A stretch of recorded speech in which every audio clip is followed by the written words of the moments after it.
Well, I don't think air guns have to always be super accurate or super powerful to be super interesting. At least that's what I hope is going to happen here.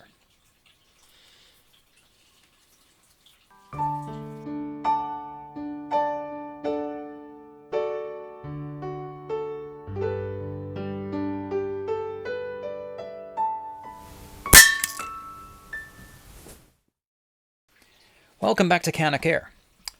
What I have here today are two examples of a rather old and obsolete airgun type and style that used to be super popular and super common. I had hoped to originally unwrap them for you at the same time I was seeing them for the first time myself, but the wrapping they came in was all bound up and everything with other things in the box and just made a mess of things. So I have seen these, got a brief glimpse of them before, and what they are, well, what they aren't is what they were listed as on the the seller. Said they were Haviland and Gun air rifles, which I was pretty sure they would not be, since those are extremely old, extremely rare air guns. Not that these aren't old, but these aren't rare, I don't think. These are what you call gem type air guns. Gem was a style of air gun that was licensed to some European manufacturers who made them for quite a number of years, starting in the 1880s and right through to the early 1930s. The gem air rifle was a really common and popular air gun at the low price category. They weren't terribly powerful, weren't terribly accurate, but they were terribly popular. And they do have the distinction of being the grandfather, the originator of the break barrel air gun. We take it for granted today that a lot of spring piston air guns, at least the ones that I grew up with, you crack the barrel to cock them. There are other designs, of course, with under levers, side levers, but the break barrel was the most logical thing because you've got this long barrel that can serve as a knife lever. And in this instance, the gun opens like this, and you have load your pellet directly into the chamber, snap it shut, and shoot. This is apparently the spring from this gun, which isn't in there, obviously. That I'm hoping I can fix. This gun is kind of coming loose and unscrewed here. This is not. This screw you tighten down to hold this metal piece on. And that metal piece is attached to the butt plate, the wooden butt, which does have a metal butt plate on it. There's no markings here on this gun. We do have a serial number inside here and in the both on the receiver and the breech face. And right here on the barrel I can make out manufactured in Germany in English, so presumably an export gun. There is something of a stamping right there, or what's left of one. And I can see the word gem on the very front here. So that's all sort of very common, very typical. This also has the typical octagon barrel that goes down to a round shape. This one has a doll's head type latch. That's a critical part of the early break barrel guns, is how do you latch it shut so that it stays nice and tight. Weren't the best ideas on these things, I don't think. They didn't turn out, they could work loose. This is, as I said, the doll's head type, which is round and with a little spike that goes down in there, and this seems to work decently well.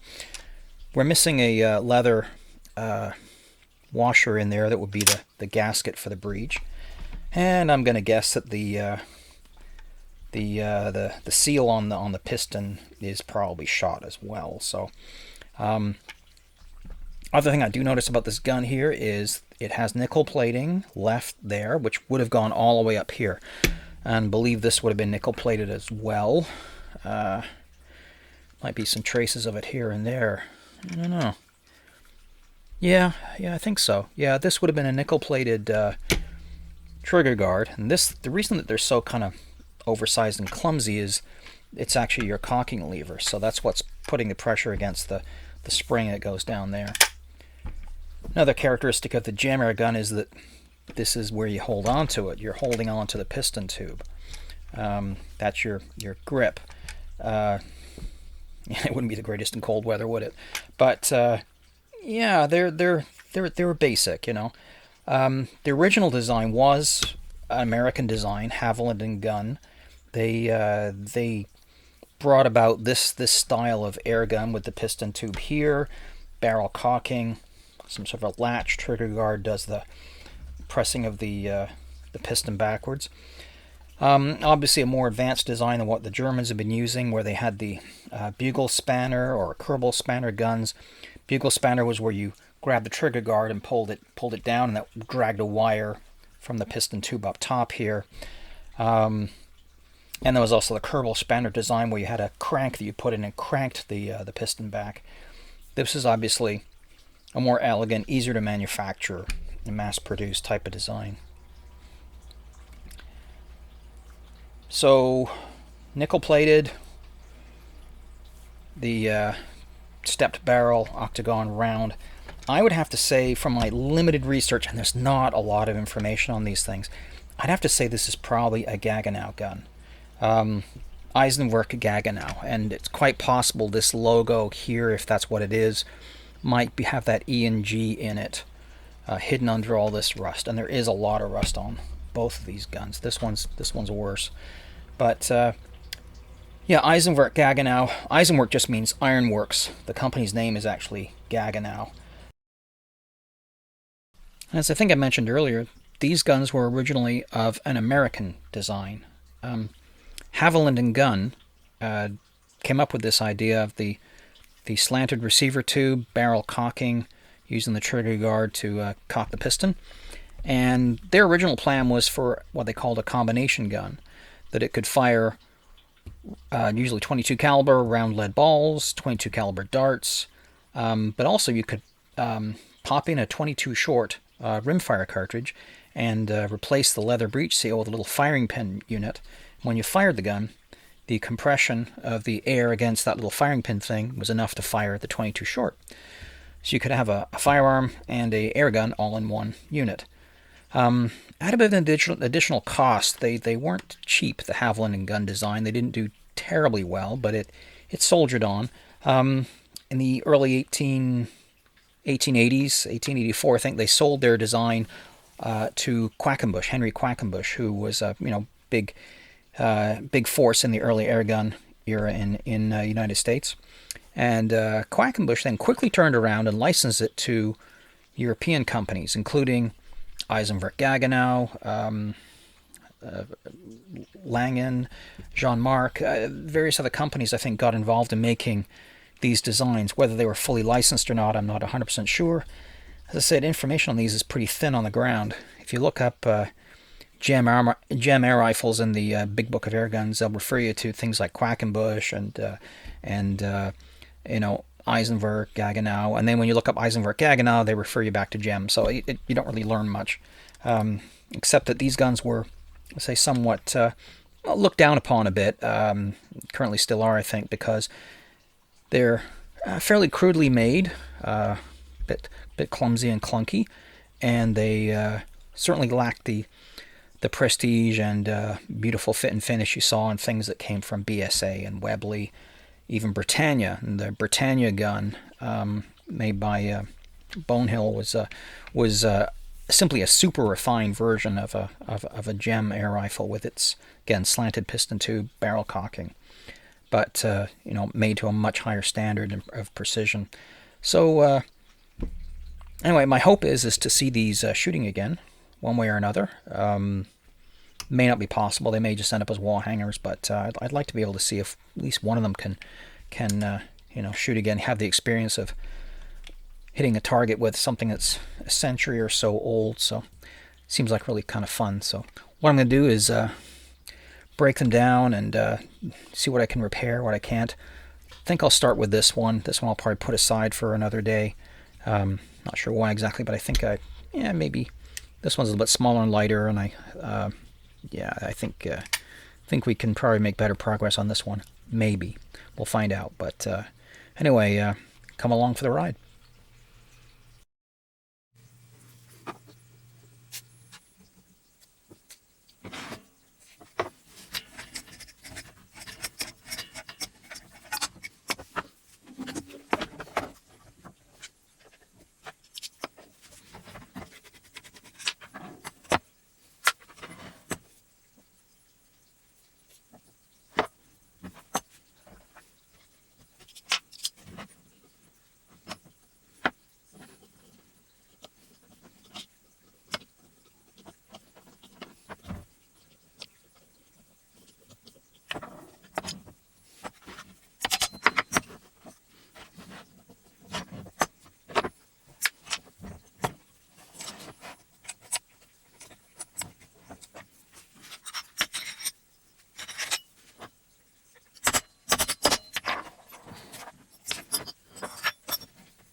So the parts have derusted pretty well, as I said.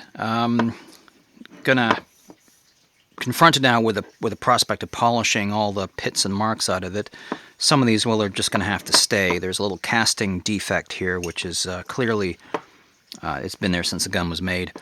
But yeah, I'd like to polish this a bit smoother in preparation for refinishing, and I'm feeling a little tempted by the prospect of restoring this to nickel plate. How hard can it be? Maybe I can do it. There's still traces of the nickel still on here. With this screw in now, I've determined that this actually tightens down decently well, so that's good. The trigger guard here still has traces of nickel on it, and that was nickel plated. The barrel was blued, so we'll be bluing that. Can't do it the traditional method or whatever. I'm just going to use cold bluing for that. The other thing that's an interesting discovery on this gun is this is the piston, and that little dimple in the front there isn't threaded or anything. That is likely just simply a place for them to center on a lathe to turn it. This is a fairly tight tolerance fit, apparently. They didn't use a leather piston seal or anything fancy like that. I've got that in there, don't I? Just a tight fit, reasonably tight fit. Oil lubrication would be enough of a gasket, if you call it. Tight fit in there, and that's just how it worked. Leather seals and whatever, not used in this instance. So there should likely be something in the bottom of the piston here, maybe a leather seal or something, or maybe I could put a rubber gasket in or an O-ring or something, just to provide a bit of cushioning as the piston slams the end of the tube. So that I'll likely do. So, but yeah, interesting. Well, now that I've got pretty much all the rust removed from the steel parts of this gun, I can more clearly see the markings on it. Here, the word gem, well, that was always pretty clear before. That wasn't too much of a problem. Manufactured in Germany, you can see how it was rather poorly stamped in. Word just fades away there. This logo in the middle, though, well, this is interesting because while I had worked on the assumption this gun was a Eisenwerk Gaggenau manufactured gun, now I can see it really isn't. This is not crossed pistols that the Gaggenau logo is, but this is obviously a rifle butt. This is crossed rifles, and that would be the bottom part of the letter L. And what it should look like, if it wasn't so poorly stamped on the gun, it should look more like this. And what that logo actually translates to is Langenhan, and there should be a Z on this side, which Zelamelis, which is the town where it was made. So this is a Friedrich Langenhan gun, and this suggests this style of logo, which suggests this gun was made probably around 1900 or shortly thereafter. So, yeah, definitely interesting.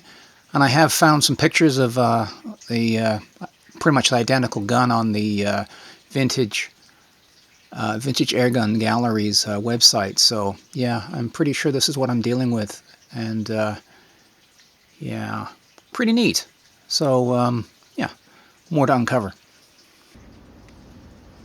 So before I proceed with my wonderful plans to replate the appropriate parts in nickel, just take an inventory of what I've got to do. This is the trigger. This was nickel plated. There's some traces of it still on there.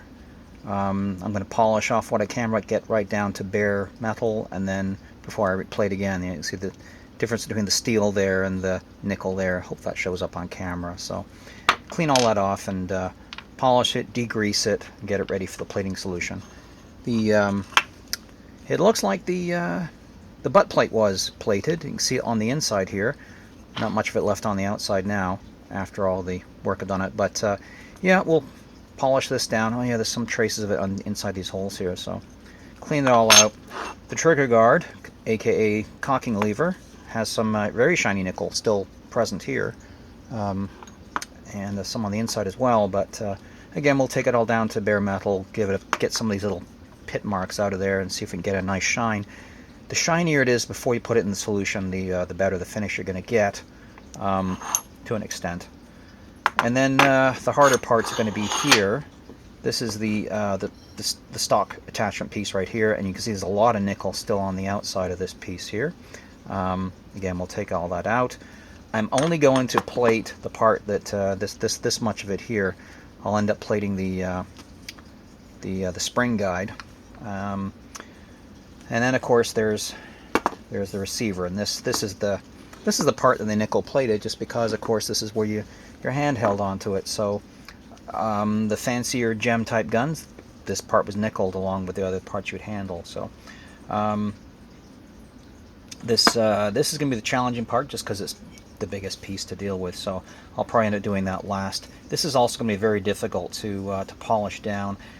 I don't think this had the best quality finish on it to start with, just judging by some of the other things on the gun, like the fairly poor stampings on it. So they didn't give it too much care and attention. So, but I'd like to do my best with it.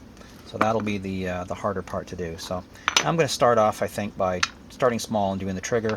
Oh yeah, that screw there would have been nickel plated, and I'm guessing the one through the front here as well. And I might have to tighten this up in the vise a wee bit, just to make sure it clamps onto the barrel a little better, because that's a fairly rattly connection. But anyway, I'm going to probably do all the polishing and work on them off camera. I'm sure you just love to watch several hours of me with emery paper sanding all this down, but I'm going to do it off camera just because it's so difficult trying to work around with a camera in your face. Anyway, I'll get all that done, and I'll see how it goes with the plating.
Okay, so the tin snips certainly weren't going to work, so that's why we have cut-off wheels for angle grinders.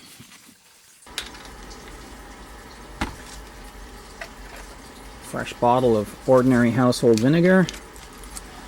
Crack the seal on it here. And fill this up.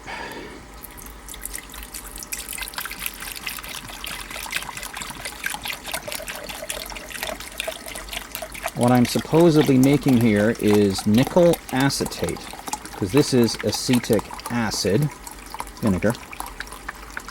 Mild acetic acid, of course. Fill it right to the top if I can. Okay, so Electrodes are going to go in like this.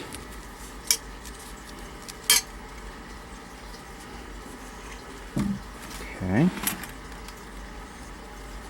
need to hook up one. Oh yeah, I need a little bit of table salt.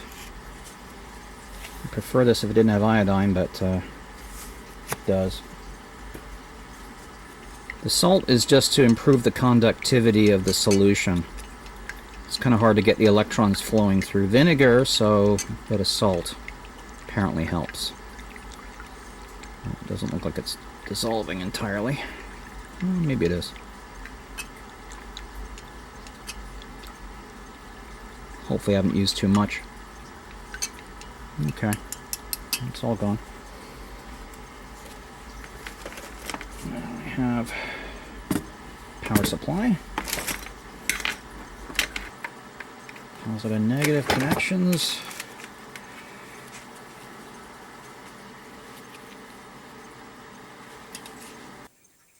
I'm going to run about 20 volts. I can go up to 30, but I'm going to run about 20. My current limited to probably about half an amp. Turn that down.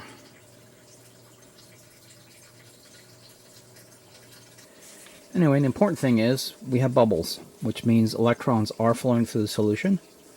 And the idea is that nickel is being stripped off this piece of pure nickel here, and it will end up in the solution. That's the hope. It's going to take a few hours.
Well, I've gathered here all the parts I think I need to get this thing back together again.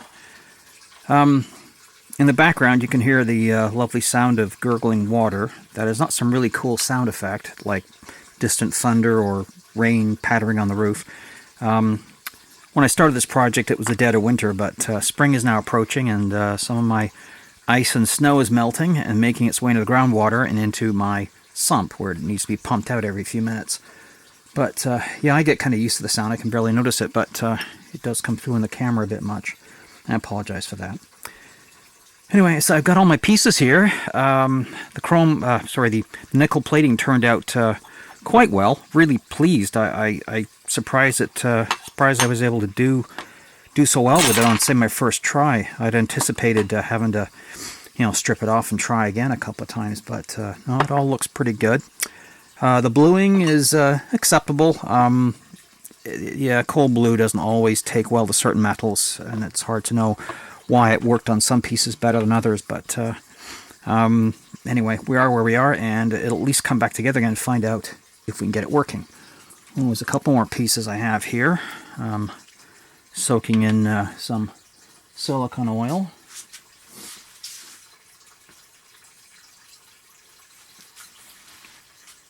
This is the gasket I made for the end of the piston chamber. I'm going to stuff that in there right up front. Mustn't forget to do that. The first thing that's got to go in.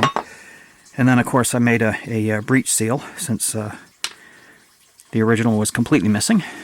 So hopefully that'll work out well. It seemed to fit decently well, so we'll go from there. Stock's got a new finish of oil finish on it. That should suffice. Took some of the marks out of it, but it still looks its age, which is good. I'm going to put that aside for the minute. Don't need it right away. Blued the screws for the stock as well. This rather crudely made nut is actually what goes on the end of the this piece here, and it is going to be frightfully difficult to tighten that down, but we'll get there. Put that aside as well. And our mainspring, which won't go in until pretty much the end. I made new pins. Made two new pins for the trigger mechanism. These two right here to replace these rather beaten up ones, which probably weren't original anyway. I also made a new pin to go through here. That's got to be pinned in place, so hopefully that will work out okay. What else did I make? Oh yeah, I had to make, of course, a new cross pin for this, because that's the one I had to drill out, and and put that aside as well. So here we go. And as I said before, there is no piston seal. Just oil is all that's required. So we'll figure out how it all goes together. There is a certain sequence I figured out. You have to put the piston in first, but you do have to put this one immediately in before it goes in all the way, otherwise you can't get it together. Then you put the trigger parts in. So yeah, I think that's how it's going to work out. So let's see how we do.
Well, here it is, mostly back together.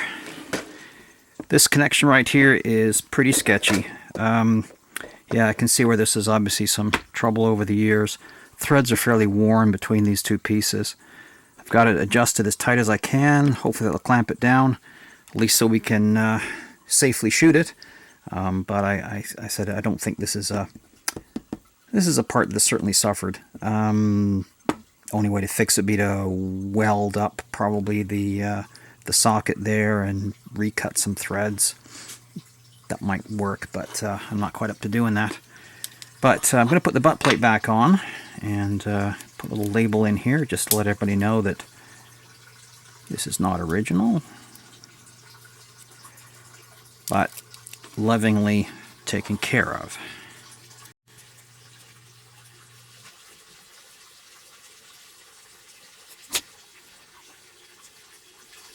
So restored, replated 2025.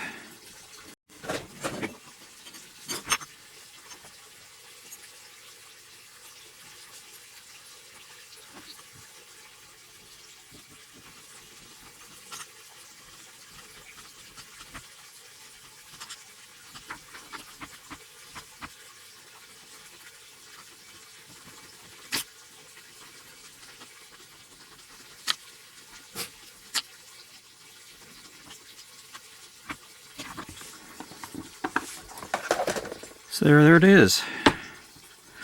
A Friedrich Langenhahn gem. Wow. Wonder if it shoots. I'll have to find out. So what's the answer? Will it shoot? No, not today. So it's all back together again, and the main problem is it will not cock. I've checked everything. When I first tried it, it was binding up right there as the cocking linkage engages the piston. At first I thought maybe the piston was binding up on the upper side of the fairly rough chamber walls. Cleaned that, polished it, took any burrs off the piston, and nope, that doesn't seem to be the problem. I can put the piston in there, and with applying a lot of pressure to it with a punch, I can still slide the piston fairly easily. So at the end of the day, it comes down to the cocking linkage right here, what attaches to the cocking arm. This little block slides along a couple of channels in here, and I guess just wear and tear. There's just too much play in it, and at a certain point, when you start to apply pressure on it, it twists in its grooves and just binds up. And if you push a little bit further now, it actually slips past the piston, which tells me the part is effectively worn out. Friedrich Langenhahn is no longer available to provide spare parts. So does this end up just being a pretty wall hanger? I was thinking along those lines just a few minutes ago, but basically come to the conclusion that it's just a piece of metal. If I can figure out how to make one, you know, I don't have a milling machine or anything fancy like that, but I've made parts before. They're fairly intricate. This one's a little tricky because it's got a tab from the cocking linkage, cocking arm that goes right up into it. That won't be easy, but I have to find some appropriate chunk of steel and start cutting away what I don't need. So I'm going to call this a part 1, I think, of the video. Hopefully there will be a part 2.